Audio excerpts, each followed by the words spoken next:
কাশ্মীরের পেহেলগাঁওয়ে জঙ্গি হামলার বিরুদ্ধে গভীর ক্ষোভ ও শোক প্রকাশ করেছেন বিশ্বভারতীর শিক্ষক, অধ্যাপক, কর্মী এবং ছাত্রছাত্রীদের একাংশ। এই জঙ্গি হামলার বিরুদ্ধে এক মৌন মোমবাতি মিছিলের আয়োজন করা হয়। বিশ্বভারতীর উপাচার্য অধ্যাপক প্রবীর কুমার ঘোষ এই প্রতিবাদ মিছিলে অংশগ্রহণ করেন।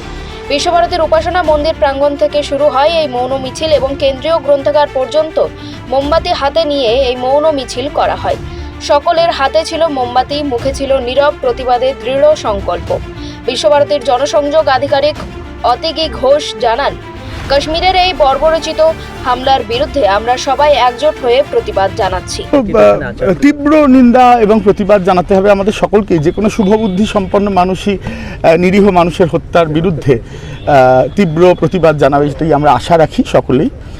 শুধু বিশ্বভারতী না, সারা দেশ, সারা বিশ্বের সমস্ত শুভবুদ্ধি সম্পন্ন মানুষ এরকম একটি অতর্কিতে নিরীহ মানুষদের ওপরে, নিরস্ত্র মানুষের ওপরে যে হামলা নেমে এসছে তার প্রতিবাদ স্বাভাবিকভাবেই জানাবে, আমরাও জানিয়েছি। বীরভূম থেকে প্রসূন দাসের রিপোর্ট, খবর বাংলা।